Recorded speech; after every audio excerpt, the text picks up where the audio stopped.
Dès l'instant où le pécheur repentant met sa confiance dans le Christ Sauveur, il sort de la vie en Adam et entre dans la vie en Christ. Dans les siècles à venir, il sera en Christ. Nous ne comprendrons jamais les épîtres de Paul si nous savons ce que l'apôtre entend par cette expression en Christ.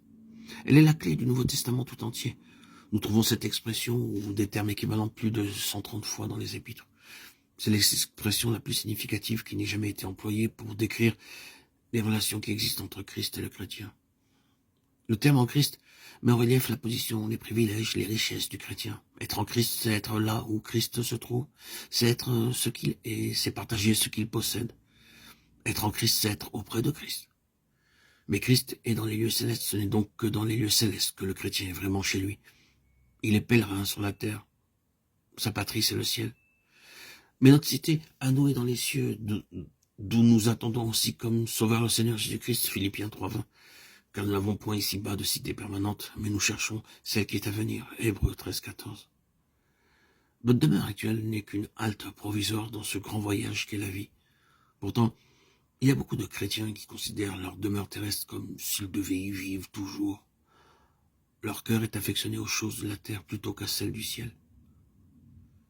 Si donc vous êtes ressuscité avec Christ, cherchez les choses d'en haut, où Christ est assis à la droite de Dieu. Affectionnez-vous aux choses d'en haut, et non à celles qui sont sur la terre. Colossiens 3:1-2.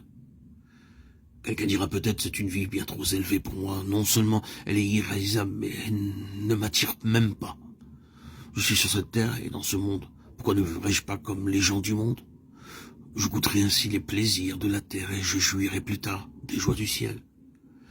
Ainsi parle un grand nombre de chrétiens et leur vie s'accorde parfaitement avec leur langage.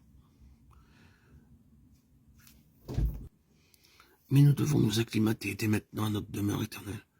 Si l'atmosphère céleste nous étouffe ici-bas, que sera-ce là-haut? Si nous trouvons les joies et les occupations du ciel sans attrait maintenant, comment nous plairont-elles alors? Il y a de la musique dans le ciel, mais ce ne sont pas des airs de jazz band, de rock'n'roll, de jazz. Il y a des plaisirs, mais ce ne sont pas du bal ou du cinéma. Il y a des aspirations, mais on ne cherche pas à amasser de l'argent ni à se faire une réputation. Si l'on ne peut supporter l'air des hautes cimes spirituelles maintenant, comment le pourra-t-on plus tard?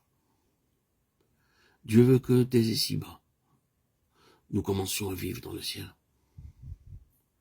Être en Christ, c'est être ce qu'est Christ. Christ est la tête. Le chrétien est un des membres du corps. Tête et corps ont une seule et même vie. Le sang est la vie du corps. Le sang qui est en ce moment dans ma tête sera bientôt dans mon bras. C'est le même sang. Ainsi, la même vie anime Christ dans les lieux célestes et le chrétien sur la terre. Tel il est, tel nous sommes aussi dans ce monde. C'est en cela que l'amour est parfait en nous, afin que nous ayons de l'assurance au jour du jugement. 1 Jean 4:17.